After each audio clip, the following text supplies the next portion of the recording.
اعوذ باللہ من الشیطان الرجیم بسم اللہ الرحمن الرحیم یا ایہا الذین آمنوا اوفوا بالعقود۔ یہ سورہ مائدہ ہے جو 120 آیات اور 16 رکوعات پر مشتمل ہے۔ مائدہ عربی زبان میں دسترخوان کو کہتے ہیں۔ اس سورت مبارکہ کی آیت نمبر 114 میں یہ واقعہ بیان ہوا ہے کہ حضرت عیسیٰ علیہ السلام سے ان کے متبعین نے یہ دعا کرنے کی فرمائش کی تھی کہ اللہ تعالیٰ ان کے لیے آسمانی غذاؤں کے ساتھ ایک دسترخوان نازل فرمائے۔ اس واقعے کی مناسبت سے اس سورت کا نام مائدہ یعنی دسترخوان رکھا گیا ہے۔ سورت کی ابتدا میں اللہ تبارک و تعالیٰ کا ارشاد مبارک ہے، یا ایھا الذین آمنوا اوفوا بالعقود، اے ایمان والو معاہدوں کو پورا کرو۔ سورت کا آغاز اس بنیادی حکم سے ہی ہوا کہ مسلمانوں کو اپنے عہد و پیمان پورے کرنے چاہیے۔ اس بنیادی حکم سے اجمالی طور پر یہ شریعت کے تمام احکام اس میں آ گئے، چاہے وہ حقوق اللہ سے تعلق رکھتے ہو یا حقوق العباد سے۔ احلت لکم بہیمۃ الانعام، تمہارے لیے وہ چوپائے حلال کر دیے گئے ہیں۔ مراد اس سے وہ حلال جانور ہے جیسے گائے، اونٹ، بھیڑ، بکری وغیرہ، یا جو ان مویشیوں کے مشابہ ہو جیسے ہرن، نیل گائے وغیرہ۔ یہ سب حلال ہے، لیکن ان کا شکار اس کے لیے جو حج یا عمرے کا احرام باندھ لیا ہو، جس نے ان جانوروں کا شکار ان کے لیے حرام ہو جاتا ہے۔ ان اللہ یحکم ما یرید، اللہ جس چیز کا ارادہ کرتا ہے اس کا حکم دیتا ہے۔ کہتے ہیں اس جملے میں ان تمام سوالات اور اعتراضات کی جڑ اس سے کٹ جاتی ہے جو لوگ محض اپنے محدود عقل کے سہارے شرعی احکام پر عائد کرتے ہیں۔ مطلب کہ یہ سوال کہ یہ فلاں جانور کیوں حلال کیا گیا، فلاں جانور کیوں حرام قرار دیا گیا، تو اس کا جواب دیا گیا کہ اللہ تبارک و تعالی پوری کائنات کا خالق ہے۔ وہی اللہ اپنی حکمت سے جس بات کا ارادہ فرماتا ہے اس کا حکم دیتا ہے۔ اس کا ہر حکم یقیناً حکمت پر مبنی ہے، لیکن ضروری نہیں ہے کہ اس کے ہر حکم کی حکمت بندوں کے سمجھ میں بھی آئے۔ لہذا بندوں کا کام یہ ہے کہ وہ اللہ کے اس حکم کو چوں چرا کے بغیر تسلیم کر کے اس پر عمل کرے۔ وَلَا يَجْرِمَنَّكُمْ شَنَآنُ قَوْمٍ أَن صَدُّوكُمْ عَنِ الْمَسْجِدِ الْحَرَامِ أَن تَعْتَدُوا۔ ماقبل میں جو احکامات بیان تھے وہ حدود اللہ سے تعلق رکھتے تھے، اس کو بھی پورا کرنا لازم ہے۔ اب جو احکامات بیان ہو رہے ہیں وہ حقوق العباد سے متعلق رکھتے ہیں، اور حقیقت میں یہ دو احکام ایسے جامع ہیں کہ صرف ان دو پر عمل کرنے سے سارے حقوق العباد کا ادا کرنا آسان ہو جاتا ہے، اور معاشرے میں عدل و انصاف کی بنیاد مضبوط ہو جاتی ہے۔ ان میں سے پہلا حکم، اس کا پس منظر جس کے وجہ سے یہ آیت نازل ہوئی، وہ یہ ہے کہ ہجرت کے 6 سال نبی صلی اللہ علیہ وسلم نے تقریباً 1400 صحابہ کرام رضی اللہ عنہم اجمعین کے ساتھ مکہ المکرمہ کی طرف روانہ ہوئے عمرے کے ارادے سے۔ مشرکین نے آپ کو عمرے کی اجازت نہیں دی، آپ حدیبیہ پہ چند روز ٹھہرے اور مستقبل کے لیے ایک معاہدہ صلح کر کے واپس مدینہ المنورہ تشریف لائے۔ صحابہ اکرام رضوان اللہ تعالی علیہم اجمعین پر یہ سارا معاملہ بڑا شاق گزرا اور انہیں سخت صدمہ ہوا۔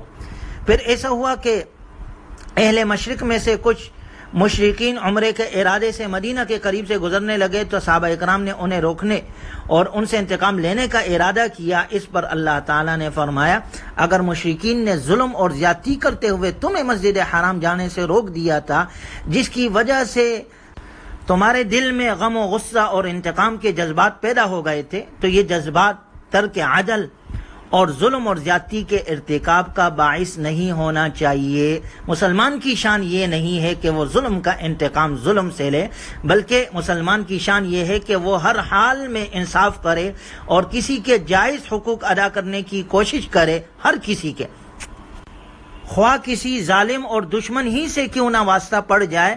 اگرچہ دشمن کے ساتھ عدل کا معاملہ کرنا بڑا مشکل کام ہے، لیکن اگر دل میں ایمان راسخ ہوگا تو دوسری مشکلات کی طرح یہ مشکل بھی آسان ہو جاتی ہے۔ گویا اگر غور کیا جائے تو اس تفصیل سے، اس واقعے سے یہ بات بالکل واضح ہو جاتی ہے کہ جو شریعت حقوق العباد کی ادائیگی میں دشمنوں کی حقوق تلفی کی اجازت نہیں دیتا، تو وہ مسلمانوں اور دوستوں پر زیادتی کی اجازت کیسے دے سکتا ہے؟ وَتَعَاوَنُوا عَلَى الْبِرِّ وَالتَّقْوَى، اس میں حقوق العباد کا دوسرا حکم ذکر کیا گیا، جس پر عمل پیرا ہونے سے معاشرے میں امن اور عدل و انصاف کا قیام یقینی ہو جاتا ہے۔ یہ جملہ جوامع الکلم میں سے ہے، جس کے الفاظ بہت مختصر مگر معنی بہت زیادہ ہے، اور اس میں جو حکم دیا گیا ہے وہ نظام عالم کی روح ہے۔ جب تک اس حکم پر عمل ہوتا رہے گا، نظام عالم میں، اس کائنات میں امن قائم رہے گا، اور جہاں اسے نظر انداز کیا جائے گا وہاں اس کائنات میں فساد کا رونما ہونا یقینی ہے۔ اصل میں پوری دنیا کا نظام باہمی تعلق اور تعاون پر قائم ہے۔ ہر انسان دوسرے کا محتاج ہے، اور اسی عالمگیری احتیاج کی بنا پر ہر شخص دوسرے کے کام آتا ہے۔ غرض یہ کہ گھر سے دفتر تک اور تجارت سے حکومت تک ہر جگہ احتیاجی ہی کی بنا پر باہم تعاون کیا جاتا ہے۔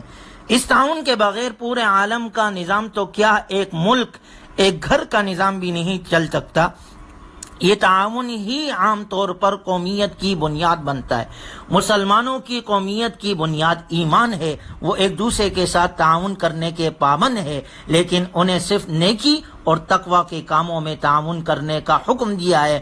گناہ اور زیادتی کے معاملات میں ایک دوسرے کی مدد کرنے کی اجازت اسلام نہیں دیتا۔ آخر میں اللہ نے فرمایا واتقوا اللہ، ایسا حکم دیا جا رہا ہے جس پر عمل پیرا ہونے سے حدود اللہ کا لحاظ رکھنا، حقوق العباد کا پورا کرنا اور تمام معاہدات اور احکام کی تکمیل آسان ہو جاتی ہے۔ وہ حکم ہے خوف خدا۔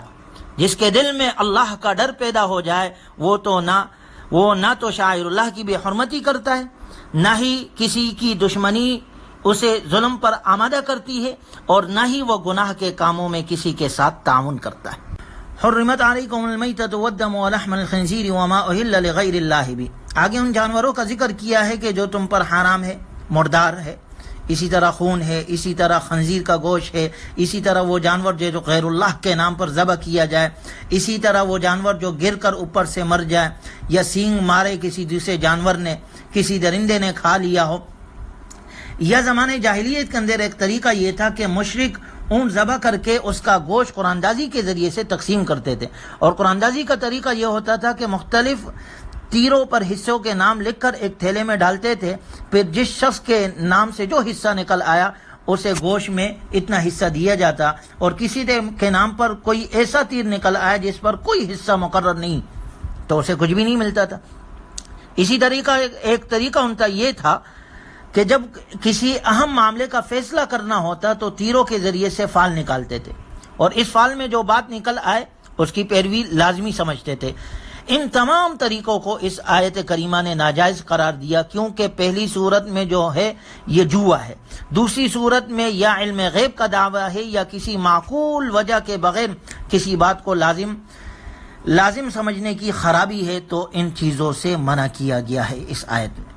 آگے اللہ نے ذکر کیا الیوم اکملت لکم دینکم واتممت علیکم نعمتی ورضیت لکم الاسلام دینا، آج میں نے تمہارے لیے تمہارا دین مکمل کر دیا، تم پر اپنی نعمت پوری کر دی، اور تمہارے لیے اسلام کو دین کے طور پر ہمیشہ کے لیے پسند کر دیا۔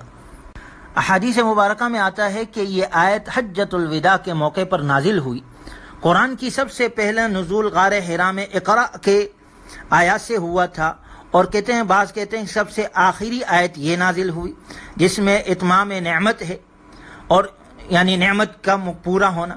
پھر اس کے علاوہ فتح مکہ، اسلام کا غلبہ اور جاہلیت کا خاتمہ، ان سب کو اتمام نعمت میں شامل کیا جا سکتا ہے۔ گویا اب اسلام ہی ایک ایسا دین ہے جس پر چلنے سے اللہ کی رضا حاصل ہو سکتی ہے۔ یہودیت اور نصرانیت میں اللہ کی رضا نہیں ہے، اسی طرح کوئی بھی مذہب اسلام کے برابر نہیں ہو سکتا۔ جو لوگ آج کہتے ہیں تمام مذاہب برابر ہے، بالکل غلط کہتے ہیں، لوگوں کے ذہنوں کو خراب کرتے ہیں۔ ان الدین عند اللہ الاسلام، اللہ کے ہاں پسندیدہ دین اسلام ہے، جو ہمارے لیے کامل طور پر مکمل دین ہے، ایسا کامل دین جو ہر زمان اور ہر مکان کی ضروریات پوری کر سکتا ہے، وہ صرف اسلام ہے۔ اس لیے اکمل دین کی خبر تو بہت بڑی بشارت قرار دیا گیا ہے، یہاں تک کہ جب بعض یہود نے حضرت ابن عباس رضی اللہ تعالی عنہما کی زبان سے یہ آیت سنی تو ان کے زبان سے یہ الفاظ نکلے، اگر یہ آیت ہمارے اوپر نازل ہوتی تو ہم اس کے نزول کو خوشی کے طور پر اس دن کو مناتے۔ آپ نے فرمایا جس دن یہ آیت نازل ہوئی اس دن ہماری 2 عیدیں تھی، یوم عید بھی تھی، یوم جمعہ بھی تھی۔ اور اسی طرح کا جواب امیر المؤمنین حضرت عمر فاروق رضی اللہ تعالیٰ عنہ نے یہود کو دیا تھا۔ دونوں حضرات کے جواب کا خلاصہ یہ ہے کہ ہماری جشن، ہماری خوشی، ہماری عیدیں تاریخ اور واقعات کی تابع نہیں ہے، بلکہ ہماری نظر مقصد پر ہوتی ہے۔ اس لیے مسلمان نہ تو بڑی شخصیات کے یوم ولادت کا جشن مناتے ہیں اور نہ ہی یوم وفات پر سوگ مناتے ہیں۔ اگر ایسے ہونے لگے تو سال کے 365 دنوں میں سے کوئی دن بھی خالی نہ جائے گا، اس لیے کہ 1 لاکھ سے زائد انبیاء اکرام علیہم الصلاۃ والسلام اور اسی طرح 1 لاکھ سے زائد صحابہ اکرام رضی اللہ تعالیٰ عنہم اور ان کے علاوہ اولیاء، شہداء، علماء تاریخ میں ستاروں کی طرح چمک رہے ہیں۔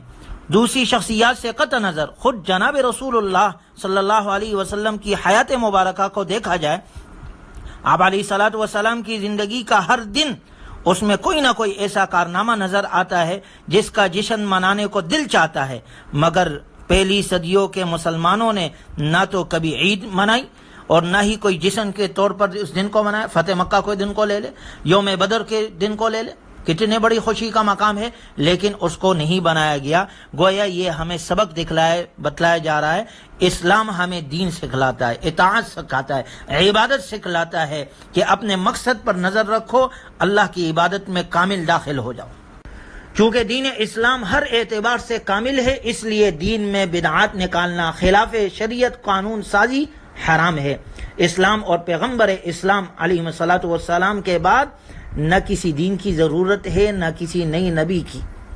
سابقہ ادیان ختم ہو چکی ہے اور نبوت آپ علیہ الصلاۃ والسلام پر ختم ہے۔ آپ خاتم النبیین ہیں، آپ کے بعد کوئی نبی نہیں آئے گا اور آپ کی لائی ہوئی شریعت آخری شریعت ہے۔ دین اسلام قیامت تک کے لیے دین رہے گا۔ اللہ تبارک و تعالی ہمیں اپنے دین کے لیے قبول فرمائے اور نبی صلی اللہ علیہ وسلم کی تعلیمات کے مطابق اپنی بقیہ زندگی گزارنے کی توفیق عطا فرمائے۔ وآخر دعوانا ان الحمد للہ رب العالمین۔